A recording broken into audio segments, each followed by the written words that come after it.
thank you for joining us on another segment of He Said. She Said. I'm Michael. I'm Rose. All right, Rose, thank you for joining me today. Well, thank you so much, Michael, for inviting me. Right, I love your house, and sitting here is just, it's a treat because it seems as though it's like a museum of Hollywood and art and the like. You've done a great job. Well, I'm totally into tropical, you can see. Yes. I was brought up in Hawaii, Honolulu, Hawaii, and I love a tropical look. And so we go on vacations, and when we go on vacations, I always pick something up. Right. You know, from Well done, different well done. tropical Yeah. places, because Yeah. that's what I like to do. Well, that's great. Thank you again for letting me sit here and talk with you, because He Said, She Said is mostly conversations about just relationship issues.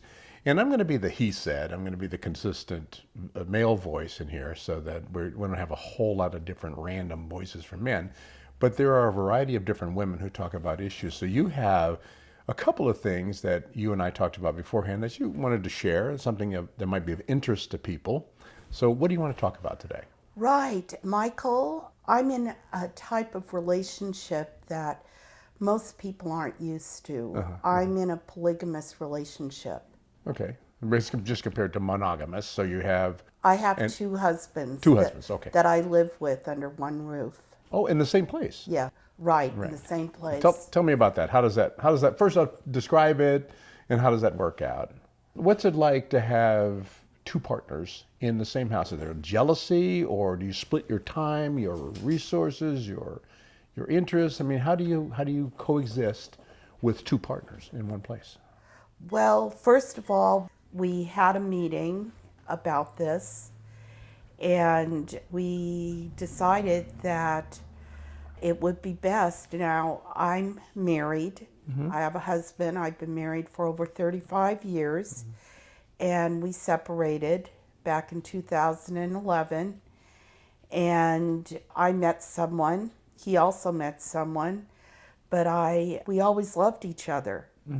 It wasn't like we hated each other. It was more like we had something horrible happen to us. Our son passed away. Ouch, I'm sorry. And just coming home every day, just seeing him and him seeing me would remind us of our son. And we'd be very sad, very depressed. And being depressed led to little tiffs and arguments and just not liking life at all. And I guess I was never in a good mood, which didn't help. He was never in a good mood himself. And now, let me just interrupt you a second. Did you try to have some kind of therapy with a counselor about you two dealing with that? And it just didn't work? It didn't work. We had been going to therapists on a regular basis. Because I lost my son, I was seeing a psychiatrist. He was seeing a psychiatrist also. We were on medication, antidepressant medication. And our son was everything to us. He was our life. He was like why we were together. He was our glue. And so you sort of drifted apart, but not physically. You didn't separate physically, you just separated kind of mentally or socially. Well, not physically, but when it came to, if you're talking about if we had relations, no, we didn't, because we were too depressed. He seemed to want to look at things on the computer, and I caught him looking at porn on the computer. And I didn't like that. He was doing it more than often. Can I ask you, just because I try to be really honest and figure some things out, what didn't you like about that? When you said I didn't like that, did you not like it because he was distracted? Because or I wasn't getting attention. Okay. I wasn't getting, why is he looking at a computer and when I was here? Right, well, there's a warm-blooded mate right there. Yeah, and I didn't understand that. And did you discuss why? Basically, he let me know that I was a bitch. And he Were you? called. Do you think you were? Yes, I was. But when I kind of just lost it is when he called me a bitch in front of my students, people who worked for me. That'll do it. If it was private, I wouldn't have mind. Right. But he was having fits of rage in front of my employees, which I found unacceptable. And he had told me that he had challenged me. He said no man would ever be interested in me at all, not with who I was, how I looked. There'd be no one interested in me. By the way, I've heard that many, many times before in my life. And oftentimes it's just a line that a guy uses to keep control. Nobody would want you. So you think, okay, well, I'll have to succumb to your wishes because no one would want me. And a lot of times it's absolutely, absolutely, totally untrue. It's just unfounded. Well, but that it's a good was tool. in my case, that was the first time I experienced that, Michael. I had been married to this man already for 20 years. I don't remember what it was like to date or if a man ever challenged me that no other man would be interested in you. So that was the first time I ever experienced that. Right, right.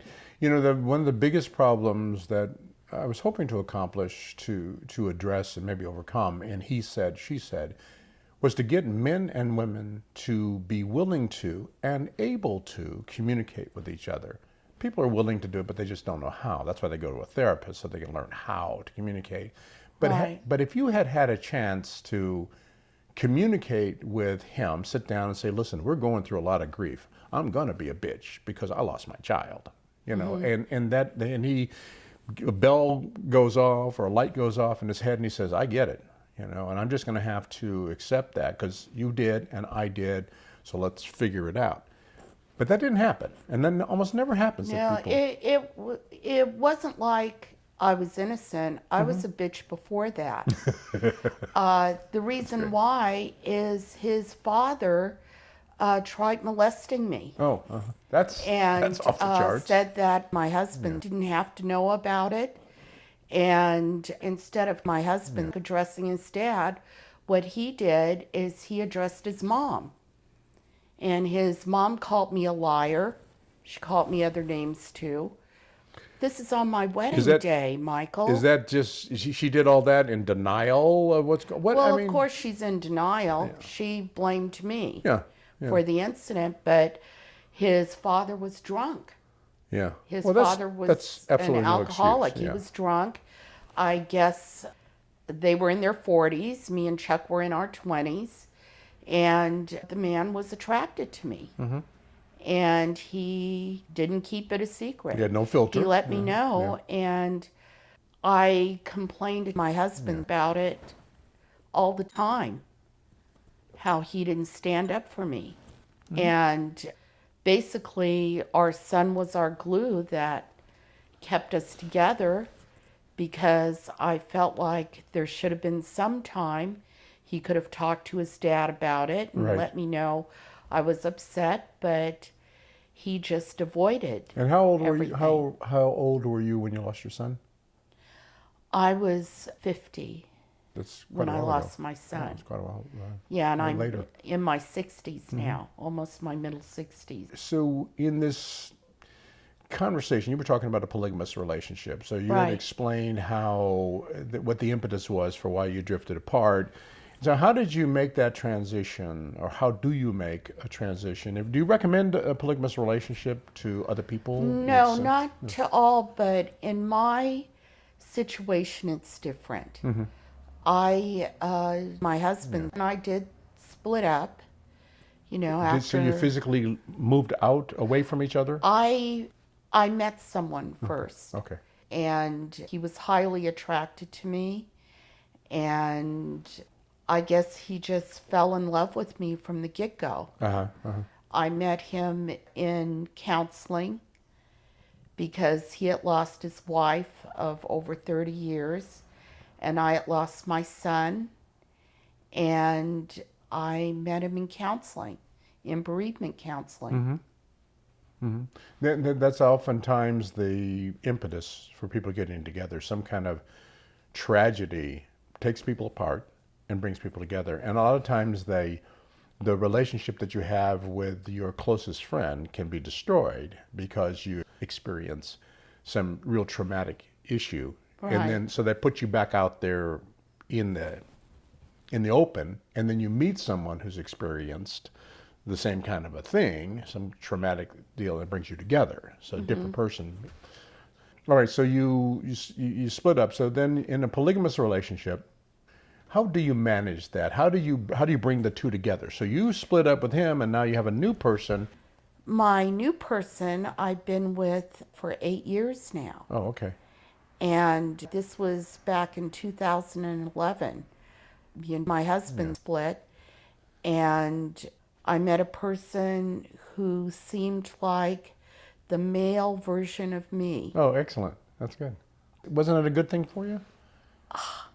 I never experienced that before. I never met a guy who thought the same way I did, acted just like me, had the same ambitions as me. Great. And loved clothes as much as I do. I'm a clothes horse. He is too. And we both love to entertain. He's a singer. I sing too. I dance. He loves doing the same things I do. And he's not into sports. I'm not either. You're not either. We're into the same kind of things. And it was like basically meeting a male version of myself. So how did you bring the three of you together? Now I see how you got together with him. Yeah, I never stopped loving my husband. I just the years being with him, I love him. And we would see each other on a daily basis, even though I was living away from home, my home, and moved in with the newer guy. It's like we still found reasons to see each other. Okay, so, but how did you come back together? I understand how did you get the three of you together? How did you build it? So you said you live in It was my husband's idea. Oh, okay. He came over to our house and he said that he was lonely and that he met someone. And what do I think about that? So do you think he was saying that to get you to feel jealous so that you would come back? Or do you think he was just having an honest conversation? To give me an option of coming back because he felt he was lost in limbo. He said he never stopped loving me. And we invited my new man to join us. We just sat together. And my husband brought up something really unusual. We all three sat at a table, and he asked my new man, he said, "You can come and move back to the house also." Interesting. He says, "I'm at a point now, I don't want to be lonely. I don't like being at home alone. I miss Rose. I want her back. And if you want to come with Rose, you can come also." I thought to myself, wow. Wow, indeed. This is kind of nuts.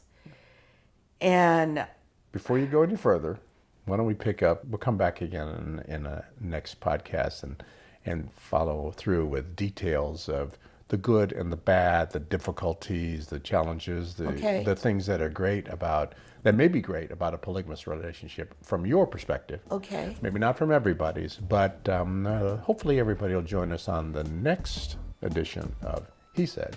She Said. Again, I'm Michael. And I'm Rose. Rose, thank you for taking the time to spend with me and spend with He Said, She Said. Thank you so much, Michael. Sure, It was great being on your show. Thanks.